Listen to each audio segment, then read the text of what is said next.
We have finally crowned a champion. That non existent championship battle is over and done with.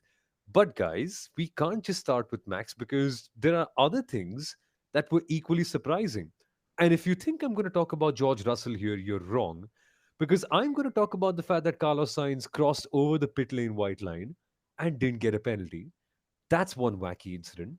Was it not wacky enough to see Ferraris actually box after 10 laps on the mediums, Kunal? Because that was leaving us with all of our heads scratching as well.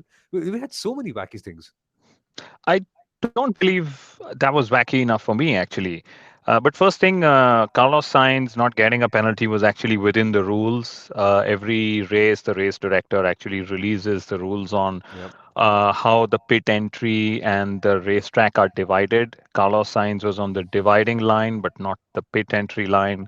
So he was well within the rules, even though it seems complicated. It's a circuit by circuit instruction that is released by the race director. So, guys, every race, remember to read the race director's notes because apart from just track limits, they tell you all these rules on pit entry, pit exit, dividing line. They tell you even more fun things like what are the changes the circuit has made to the Grand Prix weekend and so on. So it gives a lot of information, especially in situations like these where you're like, oh, he should have been a penalty. But guess what? He's not even being investigated. He's not even being noted. Forget being investigated. So that was that.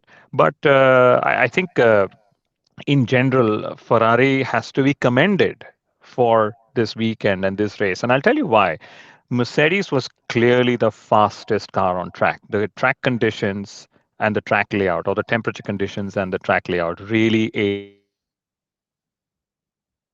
package. Okay. Again, one of those race weekends where we've come where it's different conditions, different variables at play, and suddenly the pecking order is different. And Mercedes was unmatched. But Ferrari tried in the first stint to take it to Mercedes. Charles Leclerc tried attacking George Russell. His tires were busted, and then they just had to pit, and that triggered a lot of pit stops for everybody else. But the wacky moment, Sundaram, from this we saw Red Bull Racing cutting out a physical hole, rather two holes within their rear wing. We saw Colapinto yet again break down a Williams car after they're struggling to find spares, and they still managed to repair it. That was also incredible. Perez got double overtakes, and I don't believe this. Yes, Verstappen might have been champion, but guys, you're not understanding the importance of this particular moment. Zhou Guan Yu outqualified Valtteri Bottas. He broke the Undertaker's streak. And that qualifying record is not 20 and 1, it's now 20 and 2. What a wacky weekend, Sundaram. Seriously. A true wacky weekend in every single sense. I know there's a lot of off-track stuff that happens around Las Vegas, and the spectacle is really nice. But then I think we all realized even last year, despite everyone's perceptions or opinions about the Las Vegas event in general, the racing was great last year, and I think the racing was great today as well. And there were lots of wacky moments, like you said, surrounding the event. And in general, I think it just feels like a very good race weekend overall.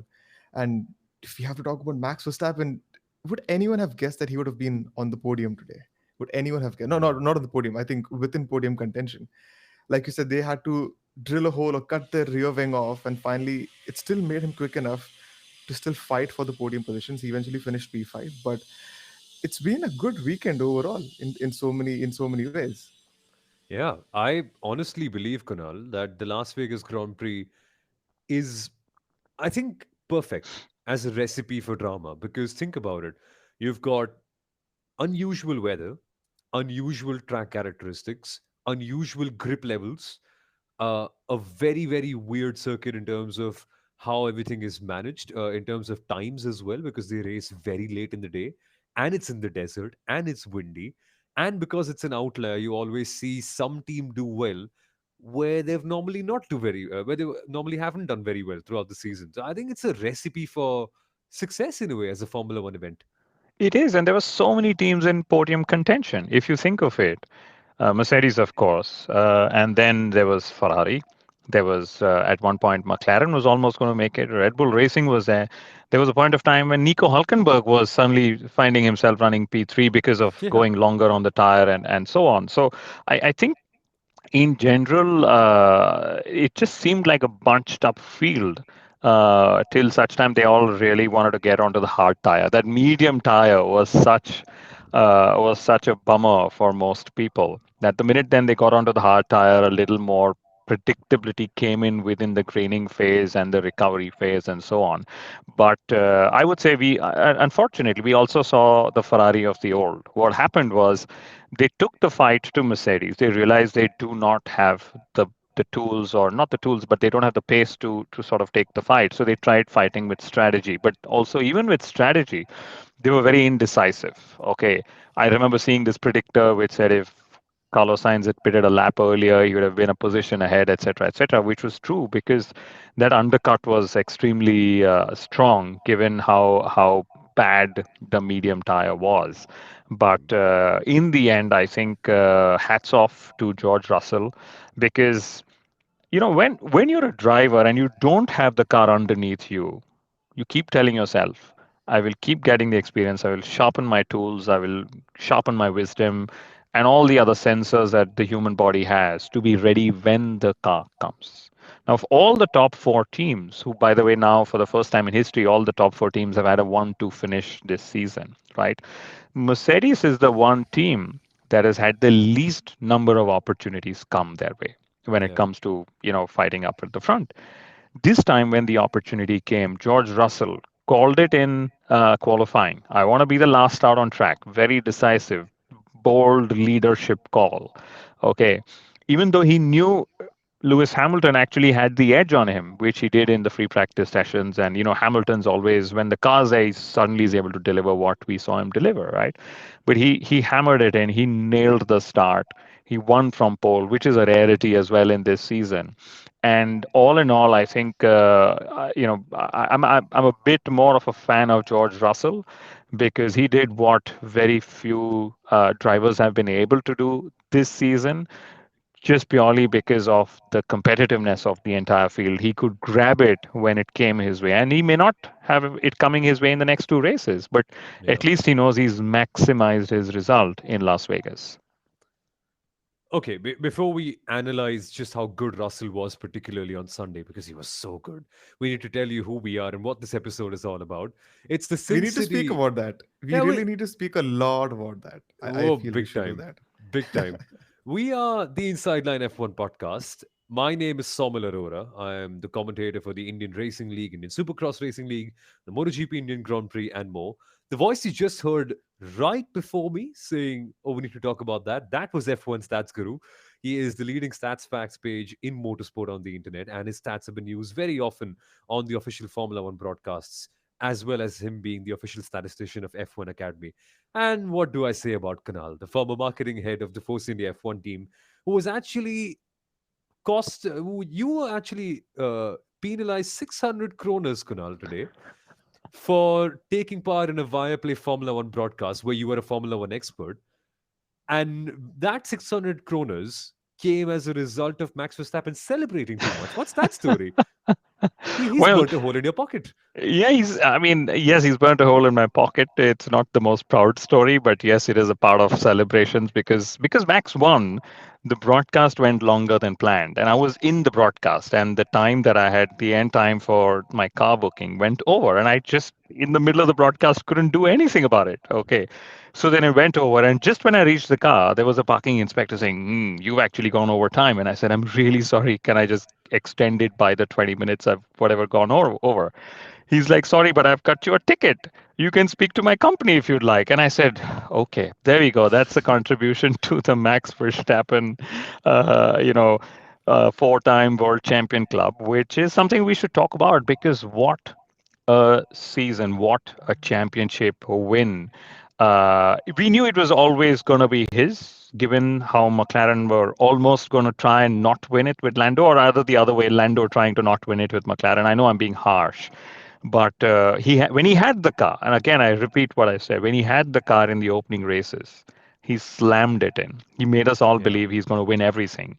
Then came the McLaren upgrade, and then went Adrian Newey and all the issues that happened with Red Bull.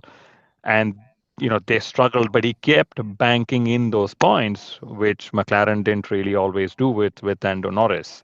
And then he had three attempts to seal the world championship: Las Vegas, Qatar, and Abu Dhabi.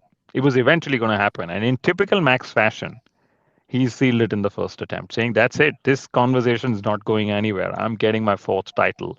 And even though he's one of now six drivers to have four titles, I believe Alan Prost is the only one who doesn't have them consecutive. All the others, Fangio, Schumacher, Vettel, and Hamilton, have won them consecutive now, along with Max Verstappen. Just So how good was he today, every Sundaram? driver who's won three titles, every driver to win three titles in a row has taken four in a row. So it was written last year itself. I'm not surprised. But even then, I don't think anyone's fourth title has been as dramatic as Max because the drop off was insane. At a point, I remember Sundaram, both of us were tracking the pace, and Russell was over a second faster per lap at a point than Verstappen. And Red Bull Racing were nowhere in qualifying in comparison as well. But I don't know how Max does it. Even when his teammate is just struggling to score any points, he is able to put that car into podium contention, do well on merit. And yes, he eventually ended up losing out to the Ferraris. But even a fifth place today was a very good way to end off the season. And that's what he's become into. We were discussing that this is the same 16-year-old kid who came into Formula One and was crashing everything. And now look at how operationally excellent he is in his racing. It's a little.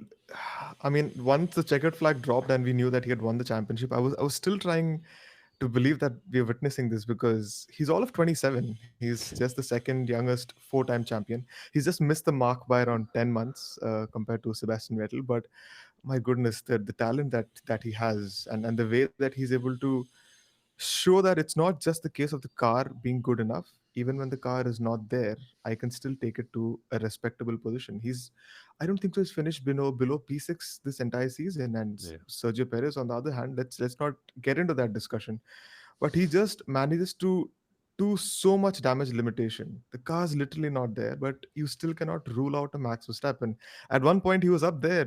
Wasn't he in P2 at some point? Yeah. Yeah, so it's difficult to rule out a Max Verstappen, and we know that from the last race as well. P17 to P1, if anyone can do it, Max can do it, and only a little bit of chaos has to happen. But my goodness, and a lot of credit does have to go to Red Bull for nurturing Max Verstappen, and I do have to say that they're able to spot those good talents from time to time. I wouldn't say it's always it's I wouldn't say it's a very consistent streak, but when they find that one driver, oh my goodness, the way they back him and the way they surround him and give him the best people, it's amazing with Seb and with Max. I would say it's actually a very consistent streak of finding greats. They did Yeah. that with Vettel. They had Daniel Ricciardo, and then they had Max Verstappen. So if you were to look at all the race winners, the Yeah. prolific race winners, etc., in the last decade, Red Bull Racing have nailed it. And remember, I mean, it's after all a human that they sort of bet on Yeah. from a very early age. In fact, there's one more thing, and Max Verstappen has won the Drivers' Championship today in what's only the third best car through the entire season. Yeah. Okay. In fact, often in the last few races, it's been the fourth best car. Okay. But just the points accumulated early on in the season keep them in good stead, and Mercedes will only finish fourth, while Red Bull might now only finish third. And it's again Kelly Piquet, Max's partner. Her father, Nelson Piquet, in 1980 was again one of the last drivers to win a drivers' championship in a third best car, also in Las Vegas. But I think also Red Bull, 20 years to Red Bull. We've spoken about this with Dr. Helmut Marko on our podcast. But Red Bull, again, is the only team in Formula One to have, in the last decade, won over three different rule sets. Mm. Okay. They won with Vettel in the blown diffuser, exhaust gases, whatever era we call it. They won in 2021, which was the previous era to the ground effects era, etc., with different power unit manufacturers. So, to do it on an engineering level by an energy drinks company against car manufacturers, I think that again is also very commendable. I want to pick up on a point on how they back their drivers because some people say Red Bull are ruthless. I'd say ruthlessness creates champions. And look at the drivers who Red Bull have dropped in the entire process. Your Pierre Gasly's, your Alex Albons, your Brendan Hartley's, your Daniel Kvyat's. Put a hand on your heart and honestly ask yourself, were they ever as good as Max? I don't think they all were. In this case, I think dropping them justifies everything. Because if you have a driver like that in one of your car, you want to maximize everything with him because they know he's that good for it. The same case with Sebastian Vettel as well. They would move the entire earth to make sure that Vettel had a clear path.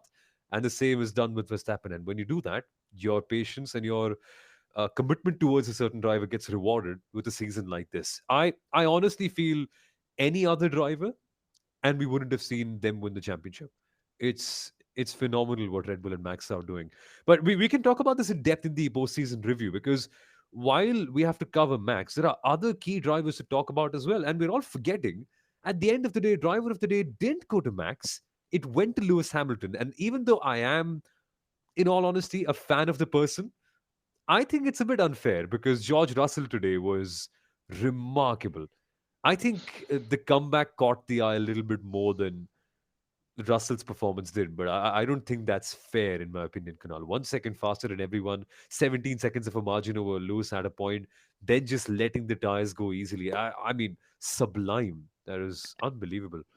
And Lewis actually made a point to this as well. He's like, my comeback just seems more grander. Not that that's the word he used, but that's true. You know, suddenly P10 to P1 are like, oh, look at that. And lots of people on social media were joking, make Lewis Hamilton start P20 and he and George will still finish next to each other with George ahead and Lewis behind. But the truth is, George in free air actually drove a very peaceful race. He was challenged in the early stages of the race. And I was actually a little disappointed to see Ferrari's challenge fade away. But it was not that Ferrari didn't have the pace. It's just that Mercedes had extra pace to unlock. It's just their car just came alive in these conditions, right? And George Russell, not a single step wrong. He actually showed that when the car is there, like I explained earlier on, I will be able to deliver those results. And talking of Lewis Hamilton, I think he himself admitted again that he actually lost the race in qualifying. You know, suddenly he had Yeah. two attempts to put it on pole when he had the edge on George Russell over single lap pace. But both those Q3 attempts, very rare that Lewis Hamilton made a mistake on both those attempts. I know a lot of people are going to hate me for putting the stat out there, but it's a stat. It's a fact as well. So ever since George Russell has joined Mercedes, the person with the most poles and most wins in that team is George Russell. Yeah. Uh, yeah, Wow. Hamilton has two wins, Russell has three.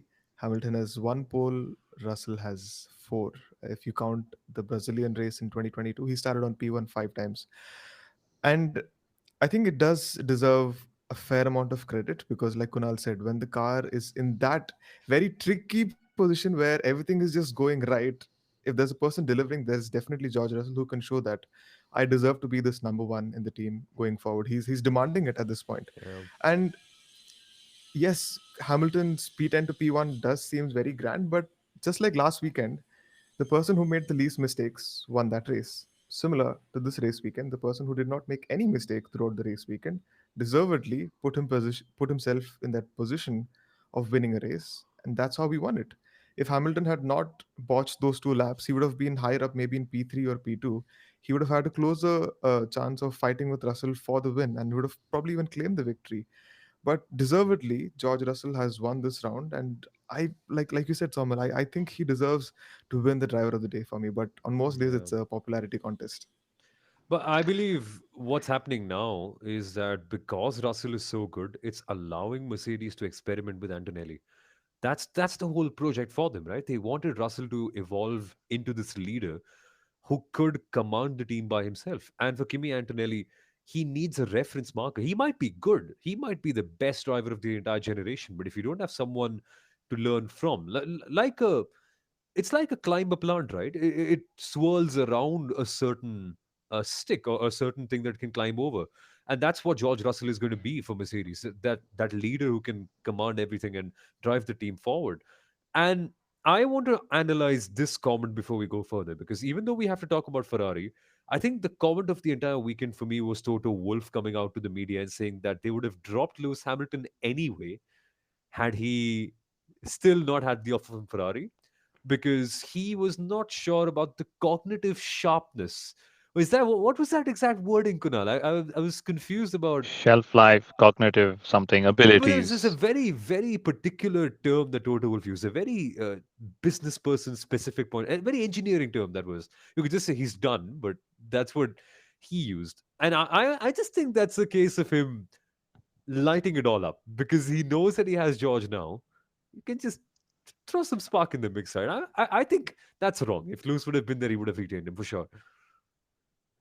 Yeah, and to my mind, it's like at some point of time, they've got to start saying their goodbyes. And this is how Toto Wolff has realized I want to start saying my goodbye.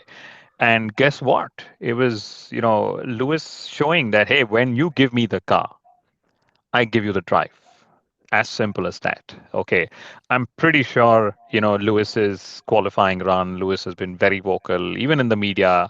Like he said, if they give me a car that stays on track, I can do my magic. Okay. Well, truth be told, on Saturday, he got a car that could be on track, but he didn't do his magic.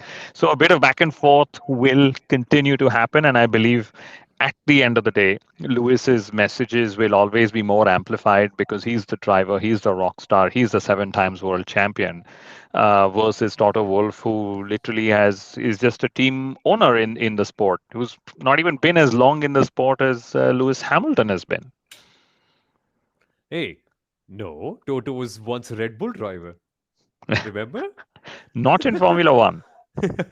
And Not. technically, I mean, we say that pay drivers pay and get into the sport.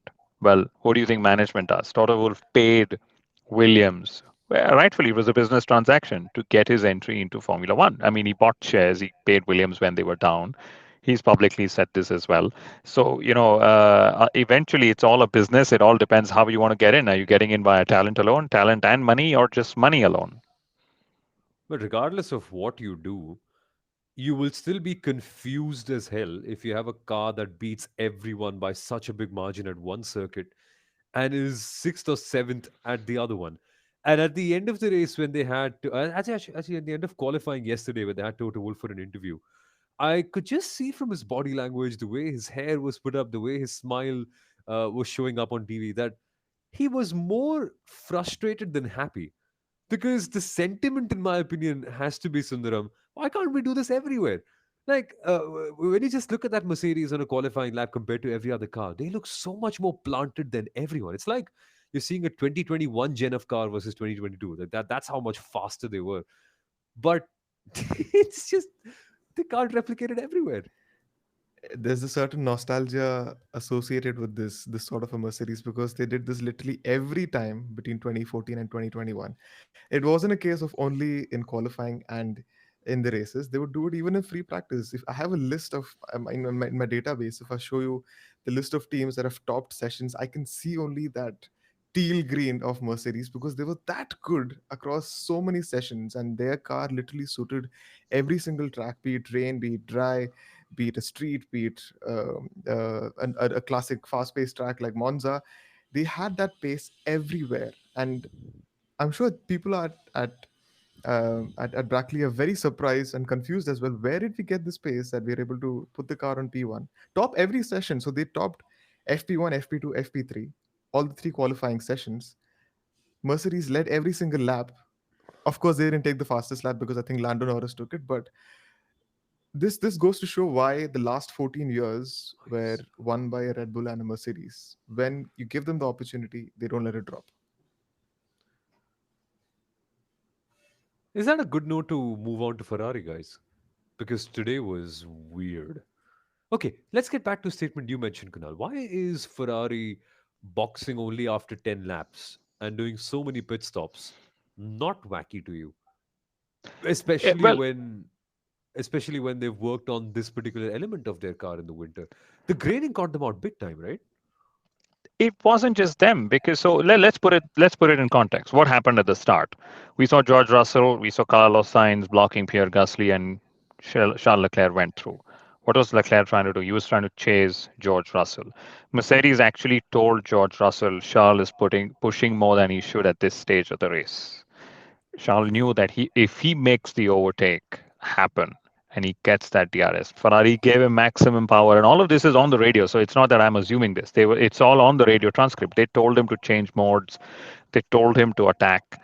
In that phase of attacking, he did not get track position, and then the risk that always comes with such an attack is that you chew up your tires. He chewed his tires up, which is where suddenly he lost a lot of time. And he saw Carlos Sainz and Max Verstappen overtake him. And Frederick Vasseur said he lost almost 10 seconds over the spate of those couple of laps before he ended up pitting. So Exactly. had they just settled in and driven their race, okay, they would have still finished second and sorry, third and fourth. So them going on the attack actually made the race more interesting from a strategic and an entertainment and a sporting point of view. So if anything, I'm glad that Ferrari tried what they did because they also believed that, hey, we're better on the Sunday. So our Mercedes actually good. The only way to find out is push them. And they pushed them. And they realized, okay, Mercedes has more in reserve. But guess what? Trying to push them, we've just busted our tires. And that's what happened. But the rate at which they busted them out was phenomenal. Like 10 laps for a set of mediums. I was because the Pirelli data said it'll take around 14 to 15 odd laps, if I'm not mistaken. And then in 10, and then he lost so much time, like 10 odd seconds. That Yeah. was And frightening.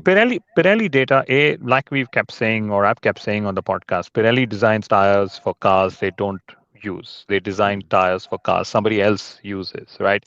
Point number two is Pirelli's data is largely for when you are in heavy management mode, as they recommend, when you're running in free air, which is not something everybody gets to do, apart from the race leader and the midfield, where suddenly the top four have pulled away, etc.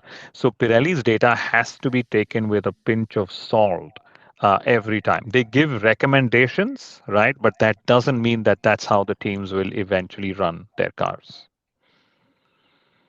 And then Leclerc had a radio meltdown as well in the end. He was pissed. He said, I don't want to be the nice guy anymore. I'm done being the nice guy. And then Fred Vasseur had to come on the radio and remind him that the radio was still on. I think this is what they were alluding to, the whole strategy of Leclerc having to push hard at the start. And before you knew it, Leclerc was down. There was a point at the race where he was ahead, then you blinked or maybe ordered your food if you were at a race screen like we were. And then before you knew it, wow, this guy's down. And down by a lot. It was weird. And It was in Leclerc's case, it was he decided to go for the charge as well. He actually Yeah. apologized post race, saying I was shit in the first stint. Well, truth be told, a lot of drivers, pretty much everyone was shit on that medium. It was everyone was waiting to just get rid of that medium and go on to the hard. So that was another reason why they just did 10 laps on that medium. They did not want to stay longer on that medium tire when they realized it's just not giving them any performance. So what do you do with that compound? Chuck it out of the bin and see if the other Yeah. one gives you anything. And that's essentially what happened with here. And I think the only point I'm a little surprised by is they did not swap Sainz and Leclerc in on track because Leclerc wanted more points on Norris in the drivers' championship, and like we said in the preview, could Norris go from challenging for the title to actually finishing P3 just because Charles Leclerc has had a late season surge in performances? So yes, his meltdown, a lot of f bombs on the radio, but he's it's like this. If he's not learned how to handle Carlos Sainz as a teammate, God save him next year when Lewis Hamilton comes, because it's not easy to have Lewis in the garage, on the radio, in those debriefs, in the same car. Not because Lewis is political. Every driver is political, but Lewis, the assumption is Lewis is just indexed a little more on every metric compared to, say, Carlos Sainz, and that's why Ferrari has signed him on. and one of the things that I think the main reason why Leclerc was unhappy was Sainz passing him or getting the undercut. And by the time Leclerc pitted, Sainz had tires that were much better. So in that way, I think Leclerc felt that he was a little hard done. And I kind of like the timing of this message because Lewis Hamilton's coming very soon to Ferrari, and I think he's sending out a message that I don't want to be the second driver. If that's what you're considering me to do, I will fight tooth and nail to ensure that I get the priority because I've spent a lot of time here. And I think that has been the case. Like he said, whatever words that he used, at times he has been hard done. couple of races that come to mind, Monaco 2022, where Sainz took things into his own hands and set the Yeah. strategy for the race. So Leclerc being, I think we've all spoken about it. Leclerc being nice, sometimes it doesn't really help his case, and I think that's what he's really voicing here. Racing drivers being insecure. How cool is that? Answer it with performance and everything is okay, which wasn't the case with McLaren, by the way. And this weekend, I learned something very interesting that there are certain types of drivers who particularly excel in these tricky conditions because they are craftier, like a Carlos Sainz, like a George Russell, like Max Verstappen. Whatever conditions there are, especially if they are terrible or changing, they will be better than drivers who thrive in a particular set of conditions, like a Lando Norris. If his preparation throughout the weekend generally is very good, he will be unstoppable on a Sunday. But put him in a race like this, probably not your best driver. By his own admission, by the way, he admitted this on Friday in the media, where he said that these sort of races, the combination of all these changing conditions, that's not where I'm strongest. And that was evident. But more than I'm disappointed with Lando Norris, I'm disappointed with Oscar Piastri, Kunal. Disappointed from the perspective of someone who cares, because the false start didn't help. The qualifying wasn't very good. And this is where McLaren need points, whatever they can salvage, because Ferrari are now able to chew into McLaren's lead, and this with only two races to go. Even though they favor McLaren, you still need to maximize whatever you've got.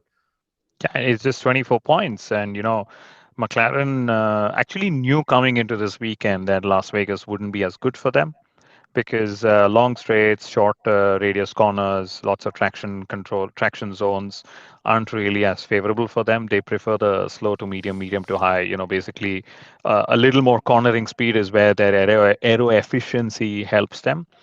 But yeah, sorry, not Carlos, Oscar Piastri's dip in form is now continued for over three races, which is a bit worrisome. But every driver has this. Sorry, why I don't know why I'm going to Carlos Sainz. Maybe you just look like Carlos Sainz to be Samuel this weekend. Yeah, there you go. Checo Perez has had a dip in form for the last three seasons, if you may call it that. But I just think McLaren will be back. They will be the team to watch out for in Qatar with the drivers' championship now sealed. I think there will just be a bit of relief that, okay, one way or the other, we know we're no longer trying to win it. We just know we can't win it. So can we just focus on doing everything else that we need to? Yeah, they need to get Las Vegas out of their system quick, because this has been a terrible weekend, and they are probably going to fight for the win next time. But okay, 4 minutes left to go before Kunal gets fined 600 more kronas. We don't want No, that no. to happen. Now it's daddy duties. Now no more tickets or no more parking needed. Now it's daddy duties. But you can't be late for that. So we don't want to do that. Okay, last 3.5, 4 minutes. We should very quickly cast our attention to the battle for P6, P7, P8 in the championship, where Haas have made a leap and Nico Hulkenberg has made a leap, Kunal, which is exceptional, which almost couldn't have been possible had it not been for a phenomenal final stint where he was able to get past Yuki Tsunoda and cemented. And with that, Haas are now back to sixth, RB at no, Alpine at seventh, and RB at eighth. It's Wow. four points separating three teams. Haas is 1 point ahead of Alpine in seven, and then 3 points behind our Racing Bulls. And to me, if it's the top four teams that have scored all the points, Sunoda and Hulkenberg are another team, team number five from different teams itself. Very consistent Q3 appearances, very consistent point scoring positions. Nico Hulkenberg actually made the overtake on track on Yuki Tsunoda to get track position and get more points and sort of jump Alpine and not Alpine, yeah, Alpine and pull away from Racing Bulls as well. And I believe Alpine should have scored, but Pierre Gasly after a phenomenal P3 in qualifying, he just had a power unit issue, which well everyone wants to get rid of that Renault engine, I guess. But those two drivers cannot be forgotten.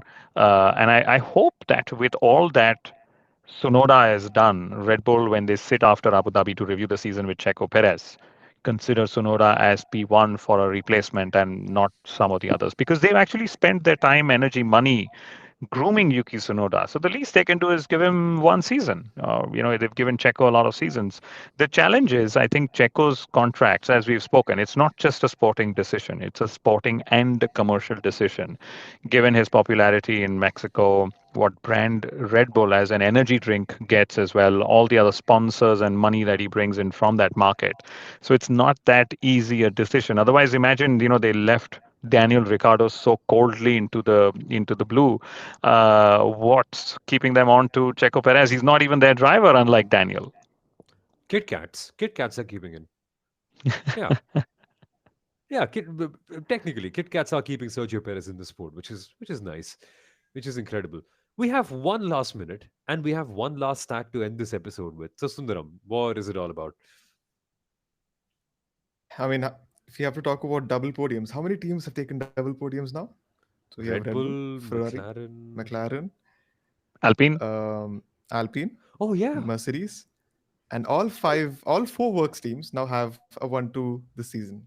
I can finally say that we almost had that in Belgium, but now Mercedes also officially have a 1-2 this season as well. And if you take a look at the constructor standings, we have four teams that have crossed 400 points. That's never happened ever since this point system was introduced back in 2010. It just goes to show how much those four teams have excelled and performed, to what level they've performed this season. Four teams, seven different drivers taking multiple wins. The first ever time that's happened in F1 history.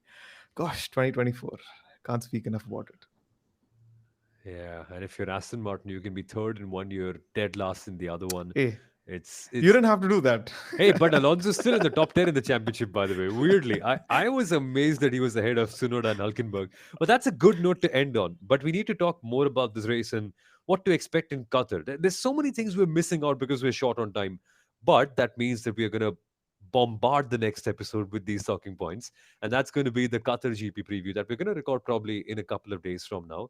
Sundaram is going to Qatar. I'm going on a bike ride. Kunal's going to his daughter's dance performance lesson. What's it? performance now. Yeah, Performance now. I think you should all go off and maybe watch some race highlights or even the IPL mega auction that's going on as well. We'll leave you to all of that, folks, and we'll see you for the Qatar GP preview in a couple of days. Bye bye. that was great. That was